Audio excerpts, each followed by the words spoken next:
YouTube వీక్షకులకు నా నమస్కారాలు.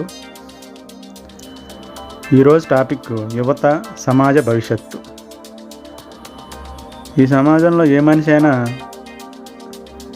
తన గమ్యం సాఫీగా సాగాలంటే తన రెండు పాదాలు సక్రమంగా బలంగా ఉండాలి. అలాగే ఈ సమాజం అభివృద్ధి పదంలో సమర్థవంతంగా నడిపించాలంటే యువత అనే పాదాలు బలంగా పుష్టిగా ఉండాలి. అలాంటి యువత ఎంత బలంగా ఉంది, ఎంత సామాజిక దృక్పథంతో ఉంది అనేదే ప్రశ్నార్థకమైన ప్రశ్న.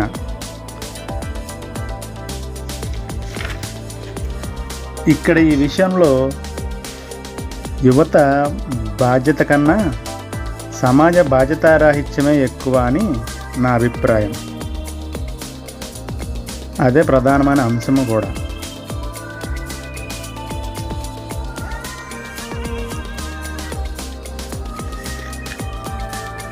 ఇక్కడ యువత ప్రశ్న ఏంటంటే, యువతరానికి చదువు ముఖ్యమా, బ్రతుకు తెరువు ముఖ్యమా, బ్రతుకు తెరువుతో కూడిన చదువు ముఖ్యమా అంటే నా అభిప్రాయం సామాజిక బాధ్యత మరియు బ్రతుకు తెరువుతో కూడిన చదువు ముఖ్యమని చెప్తాను. మరి మారుతున్న కాలానికి అనుగుణంగా యువత తనని తాను మార్చుకోవాలి.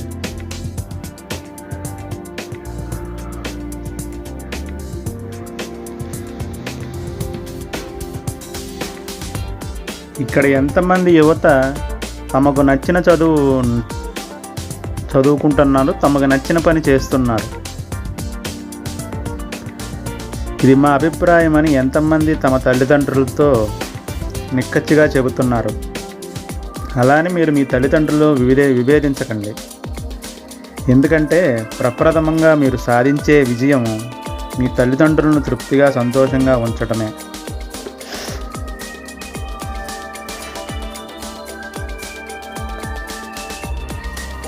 ఇక్కడ ఇంకో ముఖ్య విషయం ఏమిటంటే, చదువు అనేది ఒక పుస్తకాలలో మాత్రం ఉండదు. ఇక్కడ చదువు అనేది జ్ఞానం అని పిలుచుకుందాం.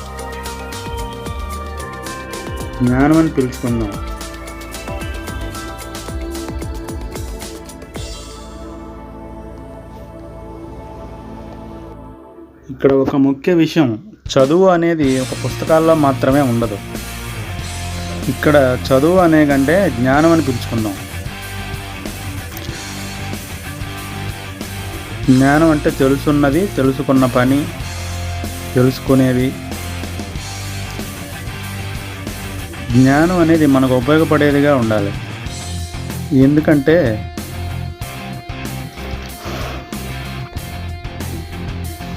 అది మీకు సమాజానికి ఉపయోగపడేలా ఉండాలి జ్ఞానం అంటే.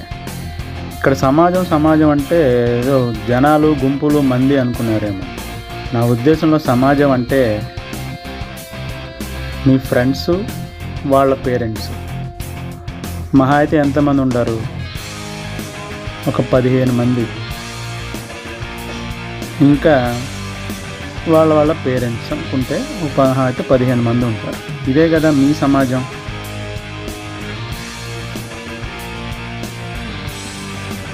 మీ గుంపులో మీరు చర్చించుకోండి, మీ అభిప్రాయాలు చెప్పుకోండి. మీ ఫ్రెండ్స్లో ఒక్కొక్కరికి ఒక్కొక్క టాలెంట్ ఉండొచ్చు. ఒకళ్ళు పాటలు బాగా పాడచ్చు, ఒకళ్ళు యాక్టింగ్ బాగా చేయొచ్చు, ఒకళ్ళు మాట్లాడటం బాగా వచ్చుంటుంది,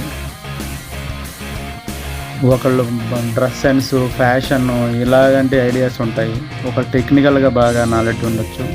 ఇలా ఒక్కొక్కరికి ఒక్కొక్క విషయంలో పరిజ్ఞానం ఉంటుంది.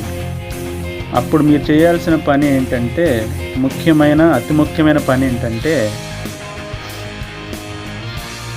మీరైనా మీ పేరెంట్స్ అయినా వాళ్ళ ఫ్రెండ్స్ అంటే మీ ఫ్రెండ్స్ వాళ్ళ పేరెంట్స్ దగ్గరికి వెళ్ళి వాళ్ళ పేరెంట్స్తో, ఇలా మీ వాడు ఫలానా విషయంలో చాలా దిట్టండి, తను యాక్టింగ్ బాగా చేస్తాడు, పాటలు బాగా పాడతాడు, క్రికెట్ బాగా ఆడతాడు, ఆటలు ఏవైనా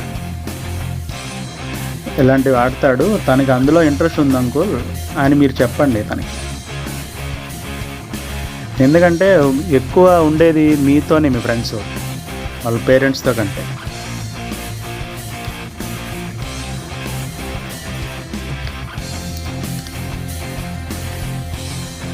ఇంకొకళ్ళు వంట కూడా చేస్తారని చెప్పండి. వంట కూడా మంచి విషయమైన పని. ఆ తర్వాత అంట్లు కూడా తోముతాడండి బాగా అని చెప్పండి. ఇది జస్ట్ జోక్ అనమాట. మీ పిల్లల అభిప్రాయాలు తెలుసుకుని వాటికి మర్యాద ఇవ్వండి, వాటిని గౌరవించండి. ఎందుకంటే వాళ్ళ సంతోషం ఆనందమే కదా మీకు ముఖ్యం. ఇక్కడ ఎవరి నిర్ణయం అని ఎలా ఉండాలంటే అందరినీ సమీక్షించి తీసుకొని అది మన కుటుంబానికి సంతోషాన్ని ఇచ్చేలాగా, మన కుటుంబము భావితరాలకి కూడా బాగుండేలాగా ఉండాలి ఆ నిర్ణయం. ఎందుకంటే మీరు ఎంత పునాదులు ఎంత గట్టిగా వేసుకుంటారో మీ మీ భవనాలు కూడా అంత గట్టిగానే నిలబడతాయి.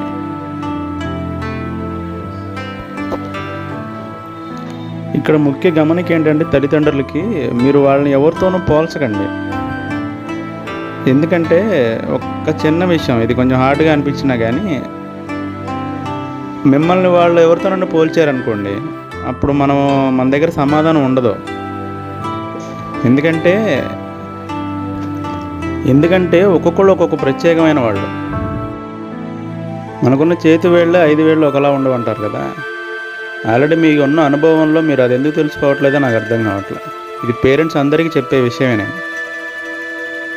మన పిల్లల్ని కనేది ఎందుకు సార్?